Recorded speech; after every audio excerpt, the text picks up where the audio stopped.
Po sot në cilën pikë, në cilën farë deri gjeje ka përfunduar politika në Shqipëri, zoti Sulej? Dhe ka zgjidhje, nuk e di, shikoj shumë larmishmëri, shumë fjalë, por pak punë. Fatkeqësisht gjithçka sot në Shqipëri derivon nga politika.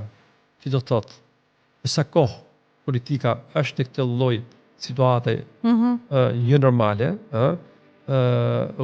krijon një tension të jashtëzakonshëm, shikojeni për ditë apo shprehje të të opozitës, të majorancës apo konflikti i cili është jashtëzakonisht i tensionuar, krijon dhe tensione dhe poshtë pastaj edhe në gjithçka. Apo në mos depolitizimin e administratës, në politizimin ekstrem të administratës, kur njerëz të cilët vinë nga partia, në cilë pa një background profesional, pa një praktike, pa një patër praktika apo ide të shumë të mira, ato drejtojnë njerëz të cilët kanë përfunduar studime jashtë shtetit apo janë njerëz të ditur, të lexuar diçka tjetër, dhe një militant partie bëhet drejtor apo bëhet në një pozicion